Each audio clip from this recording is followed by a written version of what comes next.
that's what we did for years and years.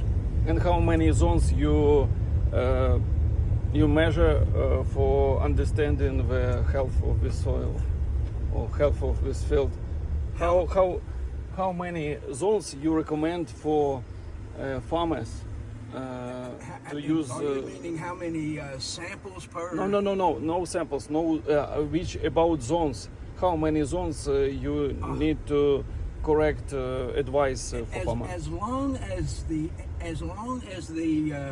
as you can see something different there, whatever it is, what we would say is, if you have a place and part of the field is red soil and part of it is yellow, or whatever, we'd divide that up no matter what it took, as long as the farmer would say that is large enough for me to fertilize it separately.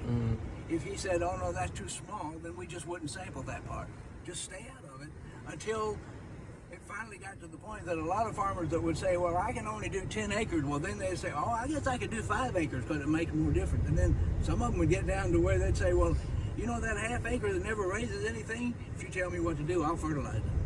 And so it actually would say, what we would tell you is, any difference you can see with your eye, there's probably a different fertility set of fertility problems there, or nutrient needs. And so the key in terms of the zone, we'd have some fields, depending on the size of the field and so forth, that may have 7 or 8 zones in them. 7 or 8 zones. We'd have some farms that actually would have only 4 zones, but we'd do them by color: red, green, yellow, and orange, or whatever. And in that kind of a situation, there may be in that field, there may be 4 or 5 different areas that were the red zone, and then normally we'd combine all those together and sample them because you could see they were the same. But if the farmer, like one farmer said, well, I'm going to plant grapes here, and I'm willing to spend the money. We had 4 different red zones in that area that was going to be vineyard, and he said, I want you to sample each one of those separately, because if something might be off, I want to do it right from the first. We sampled all those zones separately, and they matched up. Okay, but you on this period you use which method? You use satellites maps for understand which zone different one of another. Well, actually, what we always did until we could get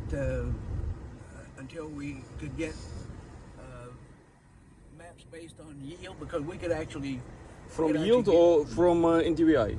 Well, we had aerial photos, but those aerial photos just pictured everything. Then you had to look at each field and see, well, you know, there's a tree line, there's this, there's a light soil, there's a heavy soil. But that didn't tell you what the yields were there.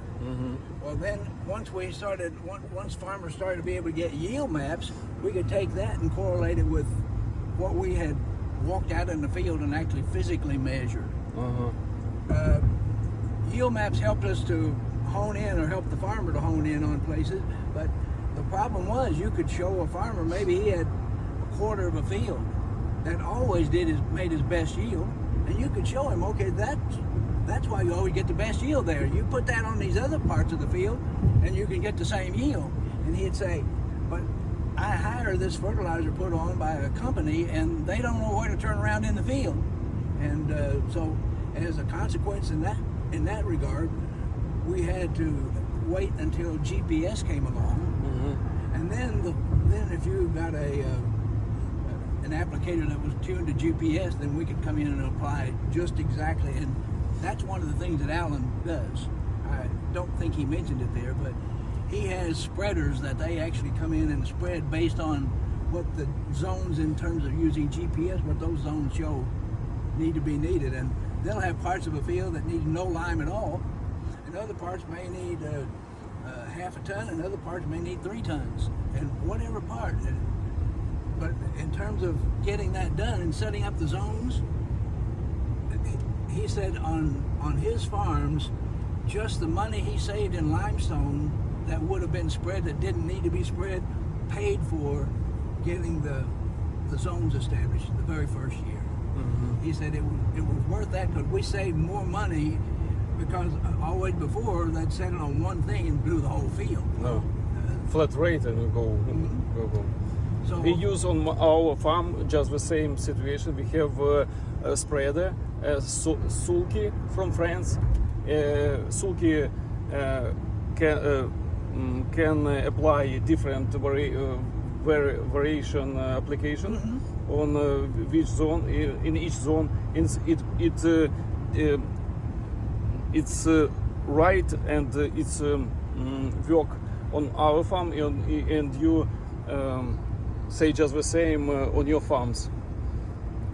Different application, That's different right. That's right. approaches for agriculture and for each field. Yeah. and we